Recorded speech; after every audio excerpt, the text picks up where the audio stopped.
Man, I really splurged on that $200,000 the dotard left behind. Just when I thought we could finally relax after my husband's funeral. An unexpected statement echoed through the venue. Nick, with an inappropriate and nonchalant demeanor, said such a thing. At that moment, all the relatives in the venue were stunned, turning their gazes towards Nick in unison. What? Nick, what's this about $200,000? What do you mean? I asked, filled with surprise and skepticism. Nick has always been careless with money, and there have been many troubling incidents before. But this amount he mentioned now truly shocked me. Well, you see, there was this car I've been dying to have. It's a new model, very popular, so it wasn't easy to buy. I ordered it and waited 3 months for it. And now, it's finally been delivered. Man, the dotard kicking the bucket was really lucky for me. Nick explained, laughing and showing off the bank account statement. For the insurance money he received from our deceased husband. Hearing his story, I felt a surge of anger, but then, looking at the documents Nick was holding, I couldn't help but burst into laughter. Tiffany Adams as well, that's unfortunate. I was secretly glad to have such an oblivious son. As I thought this, I quietly laughed to myself. I am Tiffany Adams, a 50-year-old housewife who works part-time as a florist. My family consists of me, my husband Dan, and his son from a previous marriage, Nick. Dan had a history of divorce, and Nick was his child from his former wife. I couldn't have children with Dan, so Nick became like my own son, whom I raised. I first met him when he was just 5 years old. Initially, Nick was shy and hesitant towards me as his new mother, reluctant to open up. But after living together for a year, he gradually warmed up to me. And I vividly remember the first time he shyly called me a mom. However, Nick, who was once a straightforward child, began to avoid Dan and me during his adolescence, entering a rebellious phase. I accepted this as something common in many families. But Nick's rebelliousness lasted longer than expected. As a high school student, he started hanging out with notorious delinquents, changing both in appearance and personality. The cute Nick who used to call me a mom seemed to have disappeared, wandering the streets late at night, often picked up by the police, leading to constant conflicts with Dan. To break this cycle, Dan and I tried to get him into a prestigious university. But he failed to get admitted and ended up attending a lower-ranked college. I believed that even at a low-ranked college, Nick could still graduate and find employment if he worked hard. However, as a university student, he continued his aimless ways. His activities expanded, and as an adult, he dove into gambling like casinos and slots, leaving us at a loss on how to stop him. I hoped that in a few years, Nick would find a job, move out, and live independently. Contrary to my expectations, he quickly faced academic failure in college, already facing a repeat year as a sophomore. I worried about how long it would take him to graduate and what his future would hold. Then, a tragic event occurred. On the day Nick's repeat year was confirmed, Dan collapsed at work. I received the news of Dan's poor health while working at the flower shop, and was rushed to the hospital. At the hospital, Dan was undergoing treatment. After waiting for a while as Dan underwent treatment, I contacted Nick. However, even in such an emergency, he was nowhere to be seen. As I was dealing with this, the doctor who had finished the treatment came to me to explain Dan's condition. Ms. Adams, your husband has barely survived, but the tests revealed that he has stage 4 pancreatic cancer. It's in the terminal stage. What? My husband has. I was at a loss for words upon hearing about his condition. We had always been blessed with health and had been living a life free from illness. And now, terminal cancer, out of the blue. It was a continuous streak of misfortune. The doctor then began discussing treatment options. The choices for Dan were either to be hospitalized to live as long as possible or to receive palliative care at home and spend peaceful time there. I wanted to spend as much time with Dan as possible, but I knew the agony that cancer treatment could bring. So, I couldn't bring myself to say, go through cancer treatment. The decision on the future course of action was left entirely up to Dan. After a while, Dan, who had finished his treatment, woke up. He received the same explanation from the doctor as I had. Initially shocked and struggling to accept his physical condition, he pondered for a while and then decisively spoke. "You know, Tiffany, I want to spend my remaining time quietly with you. Let's go home." Just as I thought. I had a feeling he would say that. The thought of our remaining time being so limited was painful. But I respected Dan's wish and decided to go home with him. The suffering Dan must be enduring, knowing death was imminent, seemed much greater than mine. That day, we had dinner without a conversation. Dan spent the evening staring out the window, lost in thought. Meanwhile, Nick Adams didn't return home that day. The next morning, he staggered home in a hungover state. "I'm home. My head hurts. Hey, where's my food? Nick. Where have you been? You're coming back now? I called you so many times yesterday. What were you doing?" I was really angry and irritated with Nick, who returned home nonchalantly without any worry, despite his father, Dan Adams, being in a critical condition. Furthermore, upon returning, Nick was more concerned about his own meal than his father's health. I was appalled by Nick's behavior while his father was suffering. Having such a son made me feel incredibly sorry for Dan. A call? Yeah, something about the dotard. So, when's he going to die? Wait, what? Nick. How can you say something like that? I scolded Nick harshly for using the word die towards his biological father. How could he say such a thing to his own father? Currently, Dan is resting in the room. Even though the bedroom is far away, there's still a chance that Dan might wake up and hear Nick's insensitive remarks. The thought that Dan might have heard such comments was distressing to me.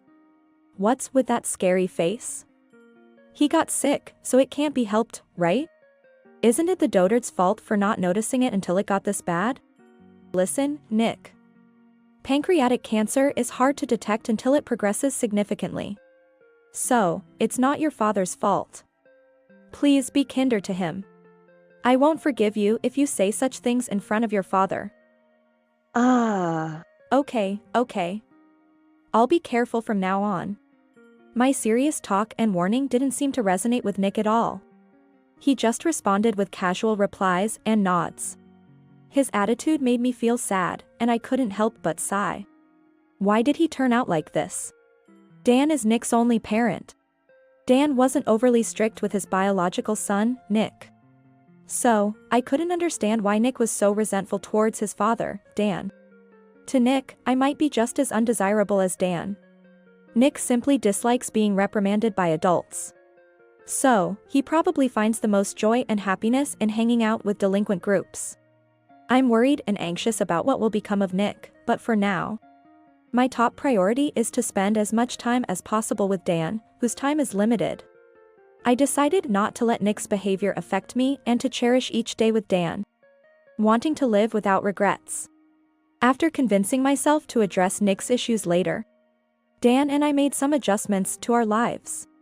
Dan retired from his job following his emergency hospitalization and spent his days recuperating at home. I continued my part-time job at the flower shop, albeit with reduced hours, to spend as much time as possible with Dan. I thought staying indoors all day wouldn't be good for his mental and physical health. So I occasionally took Dan out in a wheelchair for walks in the neighborhood and down to the riverbank. Dan, having been diagnosed with terminal cancer, rapidly lost weight and became quite frail. Despite his changed appearance, he remained the husband I loved. Tiffany. Thank you for everything. handling Nick must have been tough. I'm truly grateful for you listening to my impossible requests. Hey, stop saying such things out of the blue. I just did what any wife would do. Dan, usually a man of few words, suddenly spoke up while looking towards the riverbank, which took me by surprise and almost brought tears to my eyes. No, I was really happy with your dedication, Tiffany. I know Nick is a difficult son, but I'll help as long as I can. Dan. Thank you. Considering after his passing, Dan probably felt guilty about leaving Nick, my stepson, entirely in my care. But to me, Nick was no different from a biological child. I never felt like Dan was imposing Nick on me. However, I understood Dan's worry about leaving behind a son who was so unrestrained and difficult to manage. After that, we continued our silent walk and returned home. When we got back, Nick, in a foul mood, confronted us. When we got home, Nick Adams, looking displeased, suddenly said this. Hey. Where have you been? Walking around while having terminal cancer, seriously? I'm hungry. Hurry up and make some food. What a child. He doesn't come home some days, and is irregular with his returns. Then, when he does come home at a decent hour, he dares to say things like this. To think, a college student, not doing anything, and demanding his parent to make food is just childish. What's the big deal? If you're hungry, you could just prepare something yourself. I thought to myself, while starting to cook quietly so as not to raise my voice in front of Dan. From that day, Dan started spending most of his time in the bedroom, deeply engaged in some tasks. Sometimes when I went to check on him, he was intensely writing something. Maybe he was writing farewell letters to old friends while he still had the strength. Thinking of this, I made sure not to disturb him and quietly closed the bedroom door. Then, 3 months later, Dan, who had been battling terminal cancer, passed away. I had braced myself for this eventuality. But accepting the reality that it happened just a few months after he fell ill was difficult. With a hollow feeling in my heart and unable to organize my thoughts, I began preparing for Dan's funeral. To those around me, I must have looked expressionless and pale, like a ghost. Losing Dan had wounded me more deeply than I had anticipated. Amidst all this, I suddenly noticed Nick's cold attitude. At the moment Dan passed away, Nick had actually said this. Finally, he's gone. Always nagging like a meddling aunt. Saying, this is not allowed, that's not allowed. He never bought me games. And because of that, I was excluded by my classmates. Never got to travel. Really, that stubborn dotard was nothing but trouble. Such an insensitive thing to say just after his father had passed away. Nick showed no signs of sorrow. Seeing Nick like this, I felt a deep sadness, but my anger towards him was quickly rising. Nick. What did you just say? That's terrible. It's so unfair to your father. He set those limits because he wanted you to grow up to be a decent person. How can you not understand that? Correct your words right now. Huh? Correct my words? To a dead person? What's the point of that? Makes no sense. Instead of changing his attitude, Nick retorted with cold words. Hearing this, I was filled with sorrow. After that, Nick showed no signs of mourning his father's death, and coldly watched as I arranged the funeral. During the funeral, he just stared blankly at Dan's portrait, disinterested and not concentrating. Throughout the funeral, as attendees greeted Nick and me, he just replied with a yes, yes, showing no sign of grief. Visitors seemed puzzled by his behavior. I was desperately hoping that Nick would behave decently at least in this situation. But that hope was not fulfilled. The stares from the people who had come to pay their respects were piercing, and I felt a strong urge to escape from there. You've worked hard, Tiffany. It must have been tough. Really, Tiffany, you were at the heart of preparing everything. Well done. Somehow, I managed to get through the wake and the funeral, and I finally took a breath of relief. Despite the relatives appearing tired from all the hustle and bustle, they offered kind words to me. I hugged each of them, expressing my gratitude and thanks. After that, lunch was distributed in another room at the funeral venue, and we took a lunch break. The somber atmosphere lightened up a bit, and everyone started reminiscing and sharing memories of Dan. However, one person was behaving differently. Nick sat down on a chair with a big attitude and sighed heavily.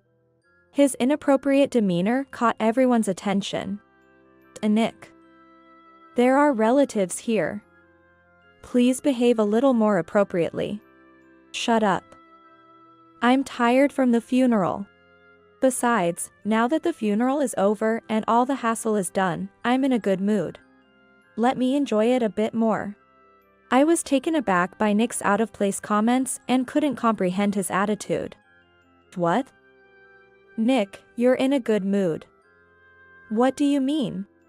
Yeah, I'm feeling good right now. Then, the words Nick uttered while stretching out his whole body made me lose my words in shock. Man, I really splurged on that $200,000 the dotard left behind. His unexpected declaration echoed through the hall. Nick said this with a carefree face and a joking tone. At that moment, the entire gathering of relatives was shocked and froze, their gaze turning towards Nick. What? Nick, what's this about $200,000? What do you mean? I asked, filled with surprise and skepticism. Nick has always been careless with money, and there have been many troubling incidents before. But this amount he mentioned now truly shocked me. Well, you see, there was this car I've been dying to have. It's a new model, very popular, so it wasn't easy to buy. I ordered it and waited 3 months for it. And now, it's finally been delivered. Man, the dotard kicking the bucket was really lucky for me. Nick explained, laughing and showing off the bank account statement for the insurance money he received from our deceased husband. Hearing his story, I felt a surge of anger, but then, looking at the documents Nick was holding, I couldn't help but burst into laughter. Well, that's unfortunate. I was secretly glad to have such an oblivious son. As I thought this, I quietly laughed to myself. Hey, Nick. You bought that new car on a loan, right? Of course. I made the deal for the new car ahead of time, knowing the insurance money would be deposited into this account. I'm so lucky he died. I even used his card, though the charge hasn't been withdrawn yet. With the insurance money, there won't be any problem, right? Smart idea, huh? I'm pretty clever, aren't I? What an unbelievable situation. Nick had stolen Dan's credit card and used it without permission, anticipating that Dan would die soon and the credit card bill due the next month would be unpaid. Just as Nick had calculated, Dan passed away soon after the credit card was used. Nick must have thought everything went according to his plan. Feeling elated about having access to free money, he laughed uproariously. However, I calmly observed the bank account documents he was holding. That account was a joint one Dan and I used for managing household expenses. The signature on the account was registered with mine. Indeed, the insurance money was deposited into that account the day before yesterday. But Nick seemed unaware of a significant fact. Nick, unfortunately, the insurance money wasn't deposited into that account. Huh? Mom, what are you talking about? Why not? It was supposed to be deposited there, right? Suddenly, when I revealed this shocking fact, Nick snorted in disbelief and flipped through the documents. They clearly showed the deposit of the insurance money with yesterday's date. And he smugly showed it to me. Look, the insurance money is definitely deposited here. Hey, are your eyes bad or what? Nick mocked me, but I already knew about the deposit being recorded in the bank account. Even though I was busy after Dan's passing. It's impossible for me to forget that I was the one who handled the procedures. I know that, Nick. But unfortunately, that money is no longer in the account. What? It's not. Nick looked shocked and confused, just as I expected. What? No, that's wrong, right? It's clearly recorded here. Yes, it was there until yesterday. But yesterday, I transferred the insurance money to another account. Transfer. Nick hastily rechecked the bank statement, clearly surprised. Indeed, it only had records up to the day before yesterday. Naturally, there were no entries after that, so the transfer of the insurance money wasn't recorded. I deliberately didn't make a bank entry when I moved the money from one account to another. I was glad I moved the insurance money early as a precaution. Nick had always been irresponsible with money and caused us trouble numerous times. I was sure he would aim for Dan's insurance money. As I thought, Nick fell into the trap and splurged, thinking he had access to the insurance money. What? You're lying, right? This account definitely has the insurance money. If you think I'm lying, go check with the bank right now. I want them to prove what I'm saying is right. Really? Nick seemed to realize the truth in my firm rebuttal. Why would you do this? Why? You're the one who thought about using your father's money without permission. That's the question. What do you mean? I've been inconvenienced by that dotard for so long. It's only natural for him to return the favor at the end, right? Saying that, Nick angrily kicked a chair nearby. The relatives present were stunned and speechless.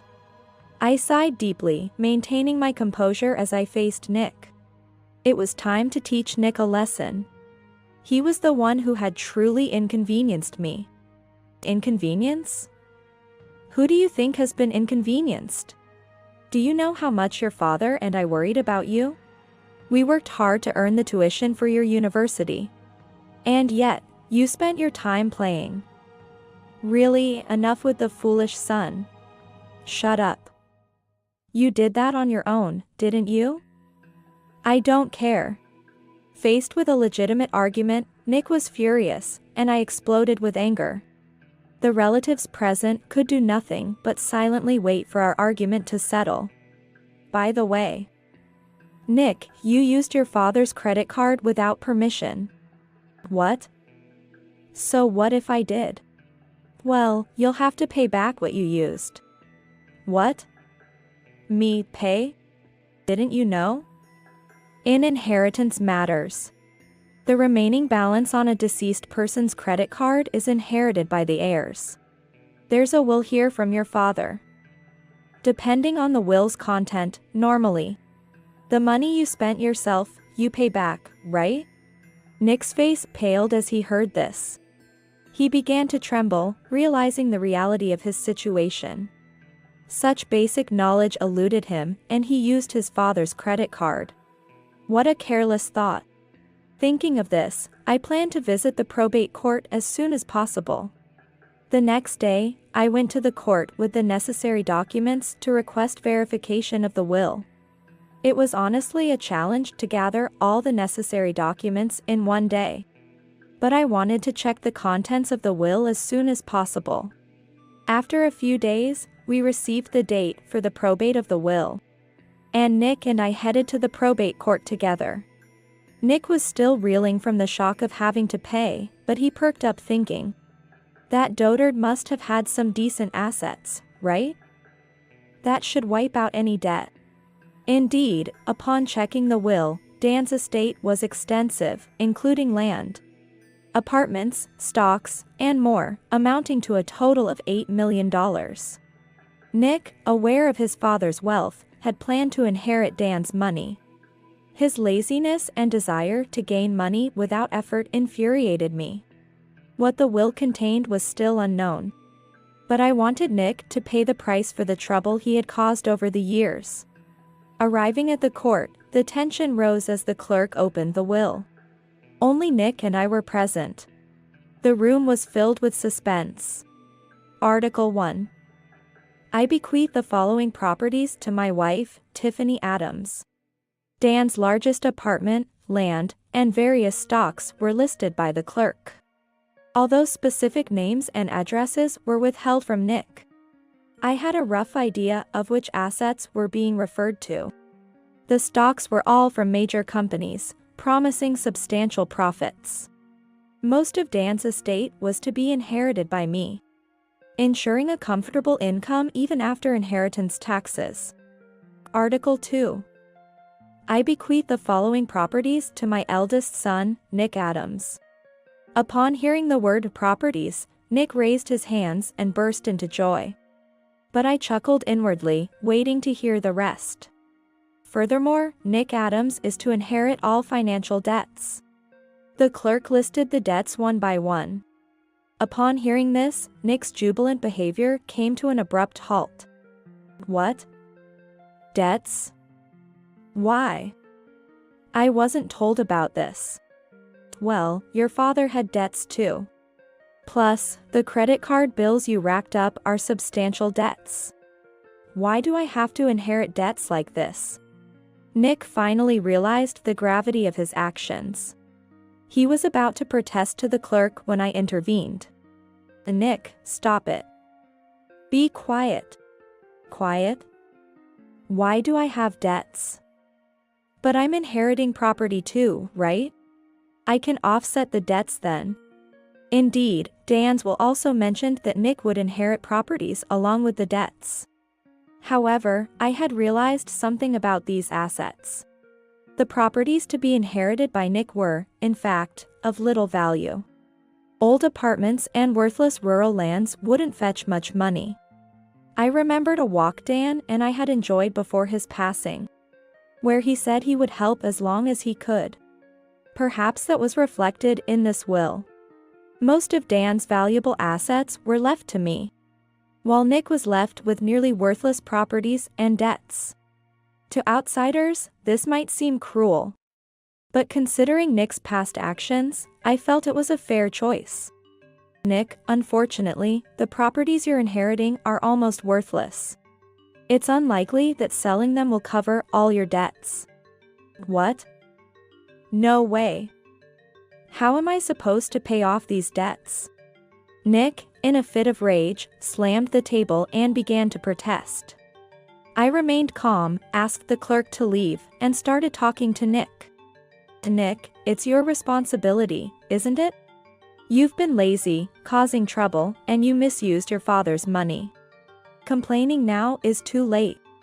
Nick seemed to realize his foolishness. He collapsed to his knees, clinging to my feet, and began to plead. Mom, please, you're all I have left. Please help me. You've got a lot of assets now, right? That should be enough to clear my debts, right? However, I coldly brushed off his hand. Nick, coming to me only in times of need, acting humble and desperate. The Nick in front of me now was no longer the boy who once called me Mom for the first time. I was determined not to be deceived by his cries of "I'm Mom," it was only when he needed something. Don't you dare to call me your mom. After all you've done, going against your father and me. And now you come crawling back when things get tough for you? Blood relation or not, I no longer consider you my son. So, don't come back to me anymore. Nick was crushed by despair and collapsed. I had made up my mind to sever ties with him. Given everything he had done to us, it was the only option. I vowed to myself to cut ties with Nick once and for all. Nick didn't return home after that. After such turmoil, it made sense to keep our distance for a while. The house was quiet without Dan and Nick, and honestly, I felt relieved. Having Nick around would have only made things more complicated, so I found joy in being alone. Thank you for leaving the will. In front of his portrait, I felt deep gratitude towards him. Despite the loneliness since Dan's passing, I was grateful for the property he left behind. The money he left ensured a secure future. Even though I was thankful, I continued working part-time at the florist. Being alone all the time only amplified the loneliness. Later, I heard that Nick started living in the dilapidated apartment he inherited from Dan. It was located far away, over an hour from school and far from the downtown area. To repay the $200,000 debt, Nick had to work part-time jobs. His commute to and from school became longer, leaving almost no time to hang out with friends. Moreover, he had to work late into the night every day. As a few hours of part-time work wasn't enough. Nick's life must have become quite challenging. However, I had no intention of helping him. It was all the result of his choices and actions. I couldn't bring myself to think of him as my son anymore. Maybe, if one day Nick changes his heart and approaches me with the same honesty as before, I might consider helping him. Until that time comes, I'll mourn Dan's death and enjoy my solitary life.